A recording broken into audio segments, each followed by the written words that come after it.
सीरत, क्या हुआ? तुम ठीक हो? जुबान उसे सहारा देकर उठाता हुआ बोला और सोफे पर बिठाया। कशान इन तीनों को हैरत से देखने लगा। फिर सीरत के चेहरे पर तकलीफ के आसार देखकर वो समझ नहीं सका कि उसे हुआ क्या है। सीरत के हाथ उसने गुस्से में झटके थे जिसकी वजह से वह गिर पड़ी थी, मगर उसके गिरने पर सब लोग इस तरह क्यों जमा हो गए, कशान को समझ में नहीं आया। सीरत, क्या हुआ तुम्हें? कशान सीरत की तरफ बढ़ता हुआ पूछने लगा। वहीं सोबान ने सीरत के पास से उठकर उसका गिरबान पकड़ा। इसको अगर तुम्हारी वजह से कुछ भी हुआ नकाशी, मैं तुम्हें माफ़ नहीं करूँगा। कभी भी ये तुम याद रखना। सोबान कशान का गिरबान पकड़ता हुआ कहने लगा और दोबारा सीरत को यूसरा के कहने पर उठाकर अपने रूम में ले जाने लगा। रनम, सीरत को क्या हुआ है? कशान अब रनम का बाजू पकड़कर उससे पूछ रहा था। आप चले जाएं कशान, खुदारा यहाँ से चले जाएं इस वक्त। रनम अपना बाजू छुड़ाकर चीखती हुई बोली। कशान ने उसे हैरत से देखा और फिर यूसरा को। यूसरा इसको मलामत भरी निगाहों से देख रही थी। कशान से नजरें चुरा गया। वो उस वक्त रनम को लेने आया था, मगर उसे लिए बगैर ही घर से बाहर निकल गया। कशान के जाने के थोड़ी देर बाद सीरत की तबीयत संभली तो सबने शुक्र अदा किया। सीरत अपने रूम में थी। सोबान पुलिस स्टेशन जाने के बजाय सीरत का सर अपनी गोद में रखे बेड से टेक लगाए बैठा हुआ था। सीरत से 2 से 3 बार यकीन दिला चुकी थी कि वो ठीक है, मगर मालूम नहीं वो किस डर से उसे अपने करीब से उठने नहीं दे रहा था। जब सोबान को महसूस हुआ कि सीरत सो चुकी है, तब वो उसके सर के नीचे तकिया लगाता हुआ रूम की लाइट बंद करके पुलिस स्टेशन चला गया। सलाम सर, आपने याद किया मुझे? सुबान पुलिस स्टेशन में मौजूद था, सर झुकाए। वो किसी फाइल पर कुछ लिख रहा था। तब शेरा ने उसे मुखातिब किया। वालेकुम सलाम, बैठो।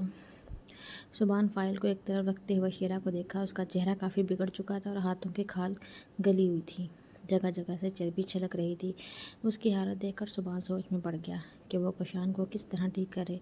क्या कहा था तुमने अपने बयान में, जिसने तुम्हें मारा तुम उसका चेहरा नहीं देख पाए? सुबान शेरा को देखकर पूछने लगा। सर, उसने अपना चेहरा ढका हुआ था, इस वजह से मैं उसको पहचान नहीं पाया, शेरा ने एक बार फिर सुबान को बताया। सुबान मेज़ की सतह पर कोहनी टिकाकर उसकी बात गौर से सुनने लगा। तुम जैसे लंबे तड़ंगे आदमी को कोई कुत्ते की तरह धोकर चला गया और तुम उससे फिरते रहे, यहाँ तक कि उसके चेहरे से निकाब हटाने की भी कोशिश नहीं की तुमने। बेवकूफ़ किसी और को बनाओ शेरा, सुबान उसको देखता हुआ गुस्से में बोला। सर, वैसे आपको क्या लगता है कोई मुझे आकर कुत्तों की तरह धोकर चला गया, फिर भी मैं उसका नाम छुपा रहा हूँ? क्या वजह हो सकती है?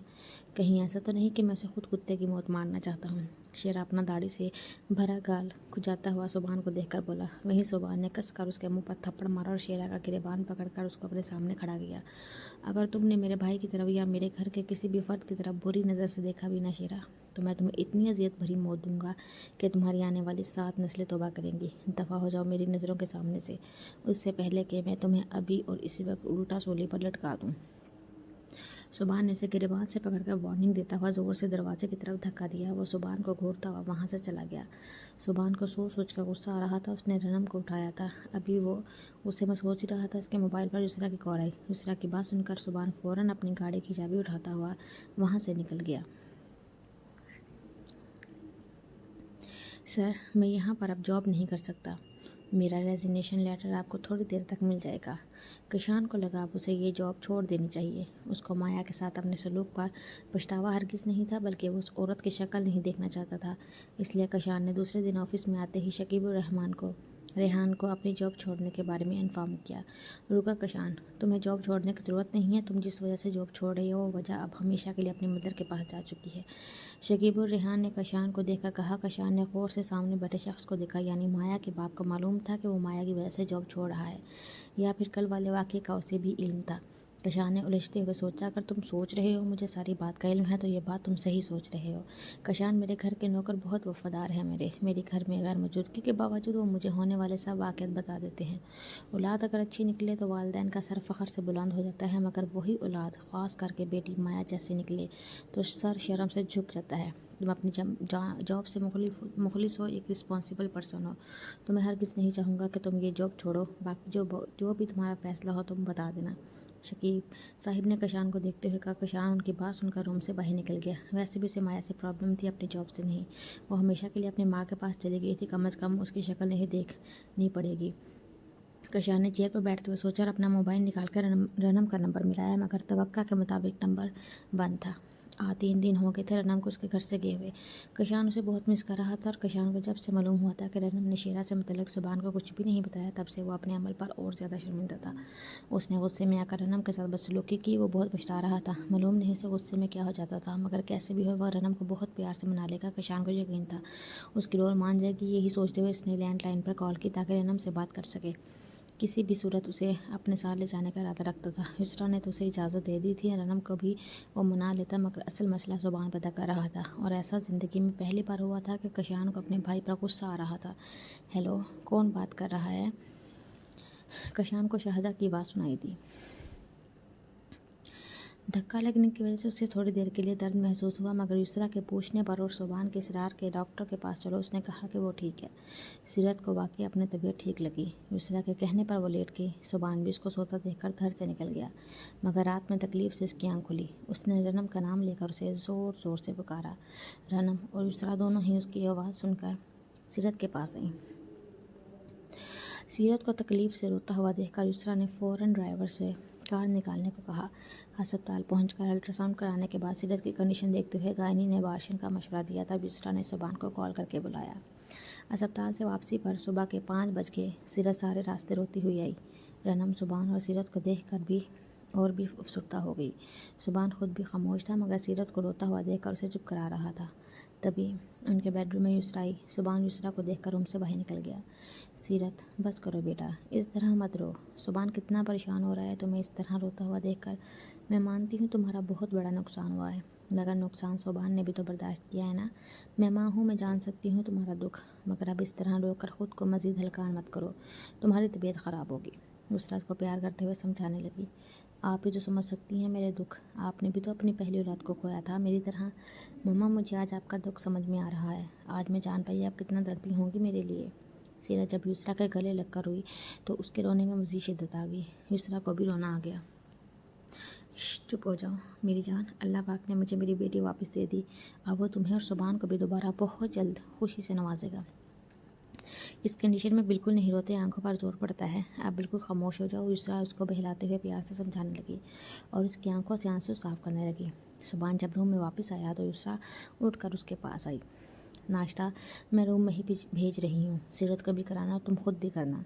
माँ की दुआ में बहुत असर होता है। मेरी दुआ है अल्लाह तुम दोनों को बहुत जल्द दोबारा खुशी नसीब करे। युसरा सुबान के गाल पर हाथ रखकर उसे दुआ देने लगी। सुबान ने युसरा का हाथ अकीदत से होंठों पर लगाया। रनम, और आप भी कुछ खा लें। रनम ने रात का खाना भी नहीं खाया था और अब आप भी रेस्ट करें। सुबान ने युसरा को देखकर कहा तो वो सर हिलाकर उसके रूम से चली गई। थोड़ी देर में शाहिदा इन दोनों का नाश्ता लेकर आई, जो सुबान ने सीरत को ज़बरदस्ती कराया। अब वो सीरत का सर अपने सीने पर रखकर लेटा हुआ उसके बालों में उंगलियां फेर रहा था। सोबी, अभी तो मैंने इसे महसूस करना शुरू नहीं किया था। इतना कम अरसा था मेरी खुशियों का। सीरत के बोलने पर सुबान के हाथ थम गए। उसने सीरत का चेहरा ऊंचा किया और सीरत की पेशानी को होंठों से छुआ। जिसकी वजह से ये सब कुछ हुआ है, मैं उसको कभी माफ़ नहीं करूँगा। तुम रो मत, वरना तुम्हारी तबीयत ख़राब होगी। सुबान उसको बोलता हुआ उसका सर थपथपाने लगा। दवाइयों के ज़रिए असर वो सुबान के सीने पर सर रखकर जल्दी सो गई, मगर सुबान काफ़ी देर तक जागता रहा। शाहिदा ने उसे सुन कर बताया था कि सुबान और युसरा सीरत को अस्पताल से घर लेकर आए हैं। तब कशान एक बार फिर सोच में पड़ गया। सीरत को ऐसा क्या हुआ है? वो कुछ सोचकर अपनी कार की चाबी उठाता हुआ ऑफिस से निकल गया। सब कहाँ पर हैं इस वक्त? किचन से बाहर निकलते हुए शाहिदा को देखकर कशान ने उससे पूछा। वो जी सब अपने कमरे में सो रहे हैं, शाहिदा ने कशान को देखते हुए बताया। सीरत की तबीयत कैसी है? क्या हुआ था उसे? कशान शाहिदा से पूछने लगा। वो जी, रात को तो मैं अपने क्वार्टर में चली गई थी। ड्राइवर ही बता रहा था कि वो रात में सीरत बीबी को अस्पताल लेकर गया था। शाहिदा कशान को बताने लगी। रनम कहाँ पर है? कशान ने शाहिदा की लाइल्मी को देखकर उससे मज़ीद सवालात का इरादा तुर्क किया। वो भी इस वक्त अपने कमरे में है, क्या उनको बुलाऊं? शाहिदा ने फिर कशान से पूछा। नहीं, इसकी ज़रूरत नहीं है, मैं खुद देख लेता हूँ। कशान शाहिदा को बोलता हुआ सीढ़ियाँ चढ़ गया और रनम के कमरे का दरवाज़ा खोला तो कमरे में अंधेरा हो रहा था। کمرے میں داخل ہو کر دروازہ واپس بند کر کے اس نے کھڑکی سے پردے ہٹائے، جس سے چھن کر روشنی کمرے میں آئی۔ رنم اپنے بیڈ پر لیٹی ہوئی گہری نیند سو رہی تھی۔ کل رات اس گھر میں کوئی بھی فرد نہیں سو سکا تھا۔ بے شک وہ یسریٰ اور سیرت کے ساتھ ہسپتال نہیں گئی تھی، مگر بار بار یسریٰ کو فون کر کے وہ سیرت کے بارے میں پوچھے جا رہی تھی۔ اس کے لیے اپنا ہی دکھ کم نہیں تھا تو معلوم ہوا کہ سبحان اور سیرت بھی آنے والی خوشی سے محروم ہو گئے ہیں۔ وہ ان کے ہسپتال سے گھر آنے کے بعد ان دونوں کے گلے لگ کر روئی۔ اندر کہیں اسے کشان کے غصے میں کیے جانے والے رد عمل پر افسوس بھی ہوا۔ کشان جلتا ہوا رنم کے پاس آیا اور بیڈ پر بیٹھا۔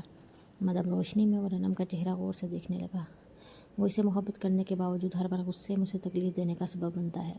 وہ اپنی انگلی سے رنم کے دل پر اپنے نام کے سپیلنگ لکھنے لگا۔ نیند میں رنم کو عجیب سا احساس ہوا تو ایک جھٹکے سے اس کی آنکھیں کھلی۔ اس نے کشان کو اپنے بالکل قریب بیٹھے پایا۔ وہ غور سے اس کو دیکھنے لگی۔ اسے سمجھ میں نہیں آیا وہ خواب میں کشان کو دیکھ رہی ہے کہ حقیقت میں۔ مائی ڈول۔ کشان اس کی کیفیت سمجھتے ہوئے رنم کو اپنا احساس دلانے کے لیے اس کے ہونٹوں پر جھکا، اپنی سانسوں میں سگریٹ کی اسمیل محسوس کر کے اور خود پر کشان کے دباؤ کے احساس سے اس کا ذہن بیدار ہوا۔ پیچھے ہٹ جائیں کشان، رنم اس کو جھٹکے سے دور کر کے خود اپنا رخ دوسری طرف کرتے ہوئے بولی، مگر اپنے اتنے قریب ہونے کے بعد وہ شاید رنم کی سننے کے موڈ میں نہیں تھا۔ جب بھی وہ رنم کی گردن پر جھکتا ہوا دیوانہ وار اس کی خوشبو اپنے اندر اتارنے لگا۔ کشان پلیز چھوڑ دے مجھے، ورنہ میں آپ کو کبھی معاف نہیں کروں گی۔ رنم کے مزاحمت کرنے پر جب اس نے رنم کے ہاتھ پکڑے تب رنم نے بے بسی سے چیخ اٹھی۔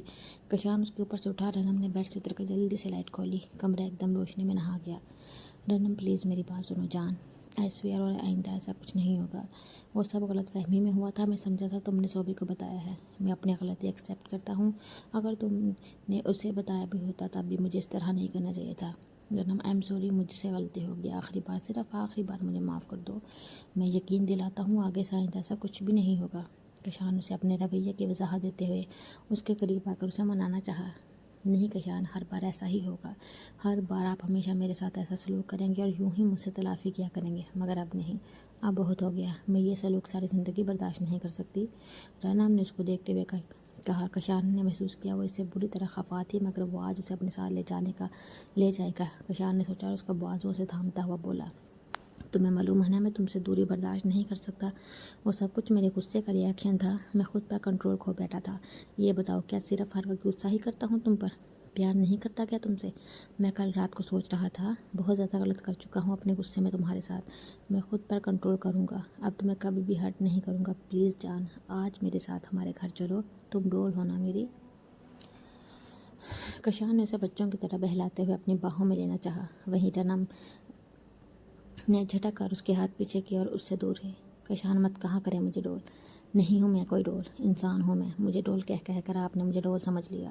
میرے ساتھ ڈول جیسا ہی بیہیو کرنا شروع کر دیا آپ نے۔ جب آپ کا دل چاہا آپ نے ڈول سے اپنا دل بہلا لیا، جب آپ کا دل چاہا آپ نے ڈول کو توڑ دیا۔ رنم اس کو دیکھتے ہوئے بولی۔ وہ چپ کر کے رنم کو دیکھنے لگا۔ ارے میں جیتی جاگتی انسان ہوں، مجھے درد ہوتا ہے۔ معلوم ہے آپ کو کتنی تکلیف ہوتی ہے جب اگلے بندے سے کہا جائے اسمائل دو اور اس بندے کا اندر سے دل پھٹ رہا ہو۔ اس وقت مسکرانا کتنا مشکل لگتا ہے۔ رنم سانس لینے کے لیے رکی تو اس کی سبز آنکھوں میں نمی آنے لگی۔ کشان ابھی بھی چپ کر کے اسے سن رہا تھا۔ کشان، جب آپ مجھے مارتے ہیں نا یا پھر زبردستی میرے ساتھ، بہت تکلیف ہوتی ہے مجھے۔ میں خود کو اپنی ہی نظروں میں گرا ہوا تصور کرتی ہوں۔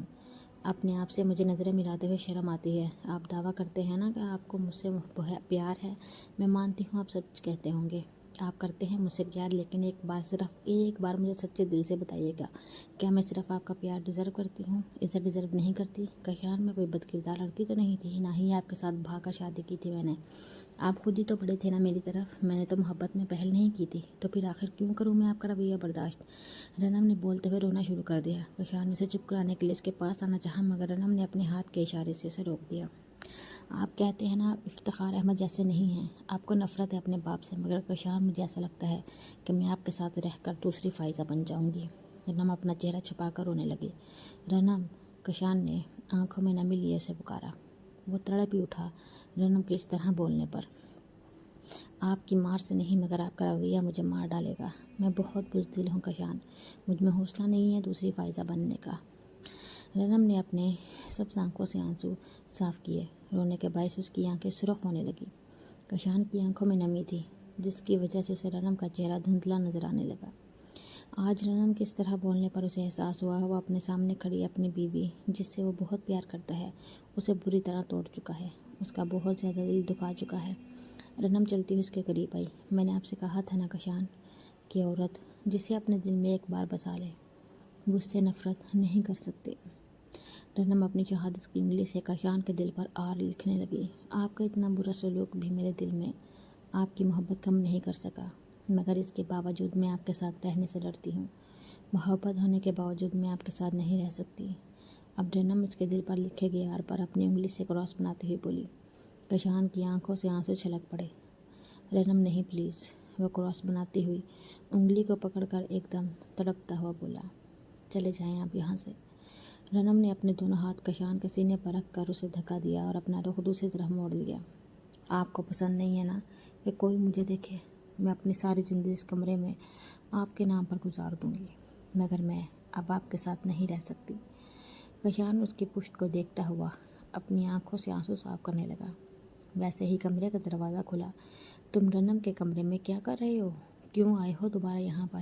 ایک دفعہ کی بات تمہیں سمجھ میں نہیں آتی ہے؟ سبحان کمرے کے اندر داخل ہوتا ہوا کشان کے سامنے آ کر اس کو گھورتا ہوا بولا۔ اب اس کو کہو نا یہ مجھے معاف کر دے۔ دیکھو یہ مجھے معاف نہیں کر رہی ہے، یہ میری بات نہیں مان رہی ہے۔ اسے کہو پلیز میرے ساتھ چلے، میں کیسے رہوں گا اس کے بغیر؟ وہ سبحان کی بات کو یکسر نظر انداز کر کے خود سبحان سے بچوں کی طرح ضد کرنے لگا۔ رنم اب تمہارے ساتھ کہیں نہیں جائے گی۔ کاش اور آئندہ تمہیں اس کے کمرے میں آنے کی ضرورت نہیں، بلکہ اس گھر میں داخل ہونے کی ضرورت نہیں ہے۔ تم دشمن ہو ہم سب کی خوشیوں کے۔ تم نے اسے، سیرت کو، ماما کو، مجھے، ہم سب کو تکلیف دی ہے۔ قاتل ہو میری اولاد کے۔ اب بہت اچھا ہوتا جو تمہیں 14 سال کی قید کی بجائے سزائے موت ہو گئی ہوتی، کم از کم ہماری زندگیاں پرسکون ہوتی۔ نکل جاؤ اس گھر سے۔ سبحان نے کشان کا بازو پکڑ کر اسے کمرے سے باہر نکالتے ہوئے کہا۔ کشان سکتے کی کیفیت میں سبحان کو دیکھنے لگا۔ جنم کے بعد اب سبحان کے الفاظ اس کے دل میں کسی تیر کی طرح پیوست ہونے لگے۔